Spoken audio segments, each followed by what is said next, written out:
ये फिल्म मुकम्मल तौर पर मल्टीवर्स पर बेस्ड है। सालों पहले हाला नाम के प्लेनेट पर एआई सिस्टम का राज होता है जो कि क्री में मौजूद है। कैप्टन मार्वल इस सिस्टम को गलती से तबाह कर देती है और वहां के लोगों में जंग छिड़ जाती है। ये डार्बिन है जो कि हाला की एलीट वॉरियर है। अपने लोगों को बचाने के लिए क्वांटम बैंड की मदद से स्पेस टाइम में होल कर रही है। कमाला खान के पास भी एक क्वांटम बैंड है। कैप्टन मार्वल स्पेस टाइम में हुए होल पर इन्वेस्टिगेशन कर रही है। निक फ्यूरी भी कैप्टन मार्वल के साथ कांटेक्ट में है। ये मोनिका है जो कि कैप्टन मार्वल की फ्रेंड की बेटी है और स्पेस टाइम में हुए होल पर इन्वेस्टिगेशन कर रही है। कैप्टन मार्वल होल को चेक करने खुद पहुंच जाती है। जब कैरल और मोनिका होल को टच करने लगती हैं तो मिस मार्वल का बैंड फ्लैश करने लगता है। होल को टच करते ही तीनों की प्लेस स्विच हो जाती है। निक फ्यूरी ये देखकर हैरान रह जाते हैं। जब कैरल अपनी पावर्स इस्तेमाल करती है तो तीनों एक दूसरे के साथ फिर से स्विच हो जाती हैं। लेकिन अभी तक इन चारों की समझ में कुछ नहीं आया। दूसरी तरफ डार्बिन स्क्रल्स के प्लेनेट की हवा और पानी छीनने पहुंच जाती है।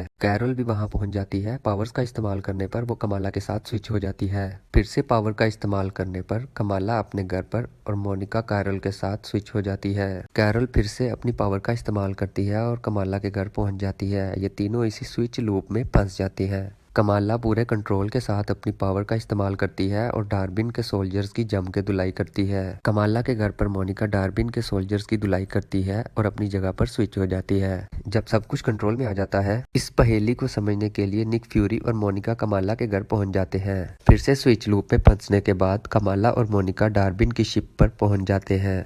डार्बिन इन दोनों को खत्म करने लगती है तो कैप्टन मार्वल वहां पहुंचकर दोनों को बचा लेती है। अब ये तीनों एक ही जगह पर स्विच लूप में फंस जाती हैं और डार्बिन वहां से भाग जाती है। डार्बिन स्पेस टाइम में होल करके स्क्रल्स के प्लेनेट की हवा अपने प्लेनेट पर ट्रांसफर कर लेती है। इससे स्क्रल्स के प्लेनेट पर तबाही शुरू हो जाती है और इल्जाम कैप्टन मार्वल पर आ जाता है। जितने भी स्क्रल्स को बचा सकती है बचाकर वहां से निकल जाती है। इसी दौरान वेलकरी वहां पहुंचकर धूम मचा देती है और स्क्रल्स को एसगार्ड ले जाती है। हालांकि सूरज तो अभी तक बुझा हुआ है लेकिन स्क्रल्स की छीनी हुई ऑक्सीजन डार्बिन के लोगों को मिल चुकी। दूसरी तरफ मार्वल स्विच लूप को हथियार के तौर पर इस्तेमाल करने की प्रैक्टिस कर रही है। ये मार्वल के दोस्त का प्लेनेट है और पहुंच जाती है उससे मदद मांगने। डार्बिन भी वहां पहुंच जाती है और मार्वल इससे क्वांटम बैंड छीनने की कोशिश करती है। लेकिन डार्बिन बहुत ही ताकतवर और चालाक है। मार्वल्स को कमाला के क्वांटम बैंड के छिन जाने का खतरा पड़ जाता है। कमाला को मजबूरन वहां से भागना पड़ता है। डार्बिन स्पेस टाइम में होल करके इस प्लेनेट का पानी अपने प्लेनेट पर ट्रांसफर कर लेती है। कैप्टन मार्वल खूब एक्शन तो दिखाती है मगर तीनों को वहां से भागना पड़ता है।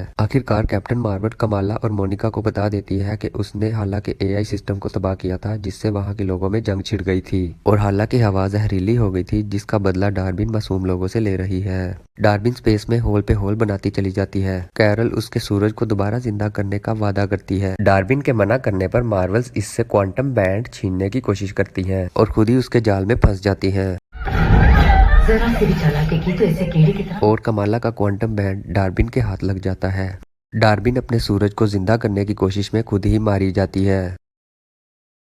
कमाला और कैप्टन मार्वल मोनिका को अपनी पावर्स दे देती हैं। मोनिका स्पेस टाइम के सारे होल्स को बंद कर देती है पर खुद मारी जाती है। फ्यूरी को बहुत बड़ा सदमा पहुंचता है। कैप्टन मार्वल वादे के मुताबिक हाला पहुंचकर उनके सूरज को फिर से जिंदा कर देती है। निक फ्यूरी अपने स्पेस स्टेशन और कमाला अपने घर पहुंच जाती है। आखिर में कमाला अपनी खुद की टीम बनाने केट बिशप के पास पहुंच जाती है।